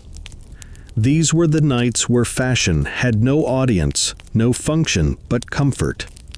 Robes unbelted, slippers half-laced, a shawl draped without drama. This was fashion as quiet survival. You remember now what a merchant once said in a half-forgotten travel journal. One only truly knows the city when one walks it with cold hands and a warm back. You stop near a stone wall, where the snow has piled high enough to soften the edge of the fountain built into it. A single cup sits frozen on the ledge. The tap is dry, but you imagine it trickling anyway, the sound of water a memory stitched into the stone. Your coat is a little damp now, not soaked, just worn. The outer wool has done its job. The silk lining has kept the heat close. Beneath it, the layers, the gomlek, the zibin, the kaftan, feel like pages of a quiet story, pressed close and warming one another. You shift your scarf higher over your chin. The fabric smells faintly of soap and cedar. Maybe it's the same one you wore at the start of the night. Maybe it's something new. At this point, the line between memory and fabric is wonderfully blurry. You pass a closed bakery. A slatted wooden awning shields the doorway, and beneath it, tucked into the corner, is a sleeping bundle, a man wrapped in 3 cloaks, each layered so thickly you can't tell where one ends and the next begins. His boots poke out, patched at the toes, and a wool cap covers everything but the tip of his nose. Someone has left a folded yelek beside him, like a gift or an offering. That's the kind of city this is. Even at its coldest, Istanbul remembers how to be soft. You keep walking. You pass one last street vendor, his cart shuttered, his brazier long gone cold, but still there's the outline of warmth in the air, a memory of roasted chestnuts, a stain of steam on the wood. He'll be back in the morning, wrapped in felt and determination. You round the final corner, and the road opens up to a hilltop view, the Bosporus beyond, quiet, ink dark and smooth. Minarets rise in the distance like pins in a giant quilt. And all around you, layers of silence, layers of night, layers of wool, cotton, silk, and story. This, in the end, is what Ottoman winter fashion was, an act of care repeated every morning and every night. Layer by layer, people built their warmth, not in haste, but in ritual, in laughter, in survival, in style. And as you stand there, your breath rising like a final thread into the cold air, you know you've worn this world well. And now the snow keeps falling, slowly, gently, like it knows we're nearly done. The city fades into softness. No footsteps, no bells, no sales calls from the spice bazaar.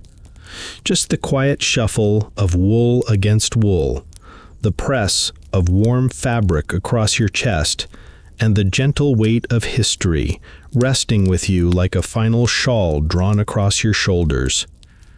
You're safe here, wrapped in more than just clothing. You're swaddled in memory, in the quiet pride of hands that stitched hems by lantern light, of voices that hummed lullabies while folding freshly laundered gemleks.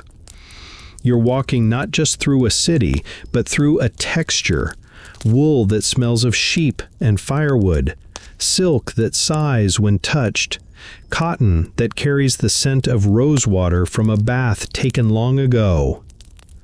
And everything slows. Your breathing matches the rhythm of falling snow.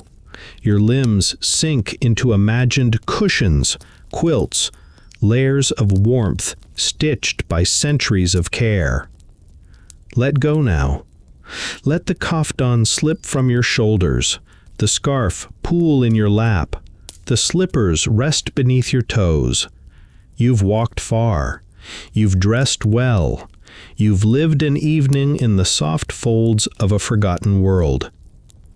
There's nothing left to do. Just drift. And when you wake, you'll still be warm.